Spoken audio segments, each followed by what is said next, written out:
Hello, it's 131 days to the 2023 election. Woo!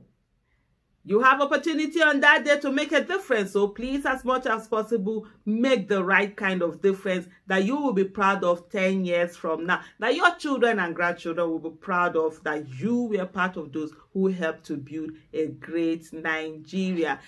Do we just do countdown? No, we also read through the Electoral Act 2022. And today we are starting a whole new part, which is part 4. And this is all about procedure at election. We are going to talk about the section 24 of the Electoral Act 2024. And this section is talking about conduct and postponement of election in emergency. There are a lot of people who are already insinuating that, oh, the 2023 election might not hold. The same thing was said about the 2015 election. The same thing was said about the 2019 election. Let's just keep doing what we are doing to ensure that we get the right people into office.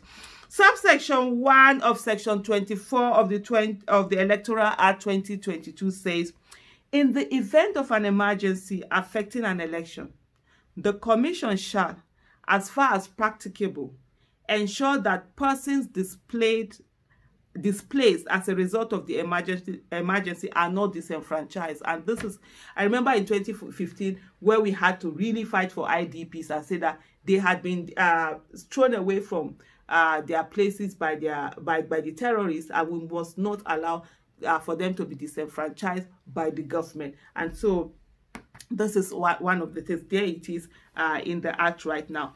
Then subsection 2 says, when a date has been appointed for the holding of an election, and there's reason to believe that a serious breach of the peace is likely to occur if the election is proceeded with on that day, or it is impossible to conduct the election as a result of natural disaster or other emergencies, the Commission may postpone the election and shall, in respect of the area or areas concerned, appoint another date for the holding of the postponed election, provided that such reason for the postponement is cogent and verifiable. Very important. Not the one you just come and make up a reason and just postpone it like that. Then we have subsection 3. It says, where an election has commenced and there's reason to believe that there is or has been substantial disruption of the election in a polling unit or constituency, or it is impossible to continue with the election occasioned by threat to peace and security of electoral officials and materials, the Commission shall suspend the election and appoint another date for the continuation of the election or the process. Then we have subsection 4. It says, where the Commission appoints a substituted date in accordance with subsection 2 and 3, there shall be no return for the election until the polling has taken place in the area or areas affected. So I think what they're saying here, they can't conclude on the election until all of these other places are affected, the election is done, and then they are put together. 5, notwithstanding subsection 3,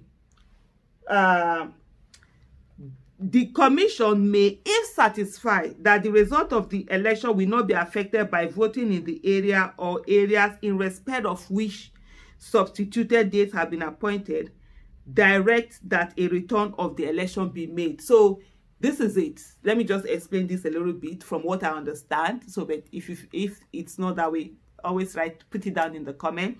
So what they are saying is that if there are certain areas where the election, they've had to, cancel the election because of breach of peace or things like that, then there will not be a return. There will not be counting of the final vote. That's what subsection 4 was saying, until those other areas have been counted. But if those areas, they will not affect the result. So for example, maybe let's say that there are 2 local governments where election, because of one thing, disruption or the other, they had to stop the election, they had to cancel it.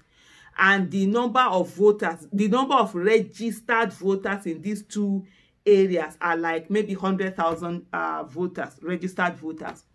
Then the whole other areas, they've already done their election, there was peace, they've conducted, they've gotten the result.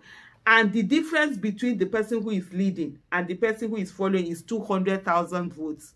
Then what this subsection 5 is saying, that then INEC can go and call and give out the result and have a return. Because even if every person in the affected local government that has 100,000 votes, right, even if all of them vote for the opponent, they will not be able to match the person who has already won, because the difference, so it will not make any impact on the result. It will only just affect the numbers or percentage, but the winner is already there. Then in that case, INEC can go ahead and, you know, make the result. So we have subsection 6 also that says the decision of the commission under subsection 4 may be challenged by any contestant at a court of tribunal, at a court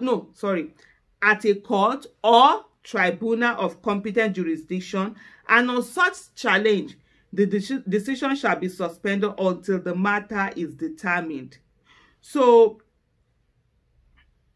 okay, I think so that is where, for example, where they say, oh, they are not going to, where there's postponement, they are not going to finalize and put the return to say who has won, and then somebody can go to court and get that done. So that's it. That's section 24. Now we are now getting to the real meat of the real meat, you know, on the issues that have to do with the election and the results. So let's keep doing this. Let's keep learning. Every day is a new opportunity for us to learn. Bye.